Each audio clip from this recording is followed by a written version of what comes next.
playing aggressively on the front foot. Prime Minister Narendra Modi has unleashed his triumvirate of Yogi-Fadnavis-Shivraj to shut the mouths of a chirpy liberal cabal that has been incessantly peddling its fallacious propaganda regarding the Pegasus spyware. The left liberal cabal is going all out to defame the government, despite having no credible evidence. However, the pushback by the biggest faces of BJP has caught them by surprise, as each leader went straight up legendary on the dubious snooping claims. Hi and welcome. You're watching TFI English, the national and socio-political analysis arm of the TFI Media Group. I'm your host Diksha, and in this video, I will tell you how Shivraj Chouhan, along with Yogi Adityanath and Devendra Fadnavis, ripped apart the Congress over the Pegasus hit job. Let's begin. Ever since the Pegasus spyware news broke out, a day before the monsoon session of the parliament, and the left liberal establishment failed to prove the authenticity of its claims, the BJP leadership have come out swinging to debunk their lies. Leading the charge has been the Troika of Uttar Pradesh, Chief Minister Yogi Adityanath, former Maharashtra CM Devendra Fadnavis, and Madhya Pradesh CM Shivraj Chouhan. Holding a press conference, CM Yogi took apart the Liberal Brigade and remarked that Pegasus spyware was a part of a bigger plot to defame India. Yogi Adityanath said, "The opposition has become a part of a conspiracy to defame India." Similar conspiracy was hatched during the India visit of former US President Donald Trump. He added, "The opposition is defaming the democracy as well." He further added, "Serving such sensational reports a day before the parliament session, the opposition is trying to spread poison in the society. It also shows the falling moral standards of politics of the country." Referring to the ongoing farmers' protest, the UP Chief Minister said that the farmers' agitation has also been turned into a protest against India by the opposition's negative politics. He said the people of India will respond in the same manner as they did in 2019. Meanwhile, Devendra Fadnavis similarly said that the opposition didn't want the parliament to run. He said the opposition doesn't want the parliament session to continue and is using the Pegasus story to derail it. It has a larger design. 45 nations are named, but only India is dragged.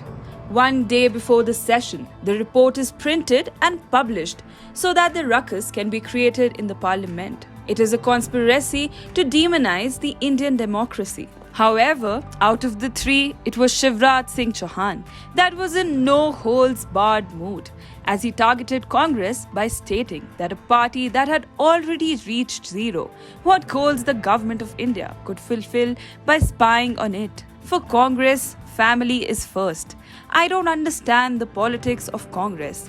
Their political power has stooped to zero. So even if we spy on them, what are we going to achieve?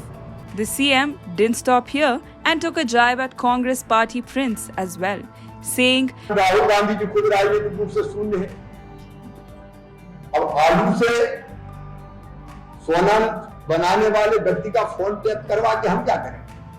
Chouhan further stated that late leaders like K. Kamraj and Lal Bahadur Shastri were snooped upon by Indira Gandhi. He added, similarly, there was surveillance on Sitaram Kesri and Manmohan Singh at the instance of Sonia Gandhi, and now Rahul and Priyanka Gandhi are doing the same with G23 Congress leaders.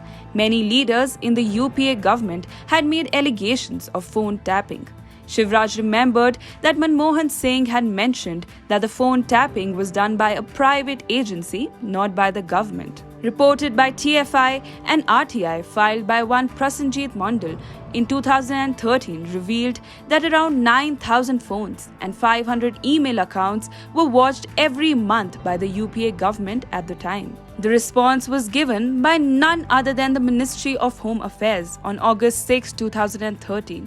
The RTI revealed, on an average, between 7,500 to 9,000 orders of interception of telephones and 300 to 500 orders for interception of emails are issued by central government per month, whereas Pegasus is a malware that infects iPhones and Android devices to enable operators of the tool to extract messages, photos, and emails, record calls, and secretly activate microphones. As soon as the report was out, Indian media and opposition launched a scathing attack on the Narendra Modi government, accusing it of infringing upon the privacy rights. Curiously, this report was released a day before the monsoon session of the parliament started, where Prime Minister Modi was set to introduce his new cabinet ministers post the grand reshuffle. However, the authenticity of the report can be ascertained from one paragraph of a Guardian report. It mentioned the presence of a phone number in the data does not reveal whether a device was infected with Pegasus or subject to an attempted hack.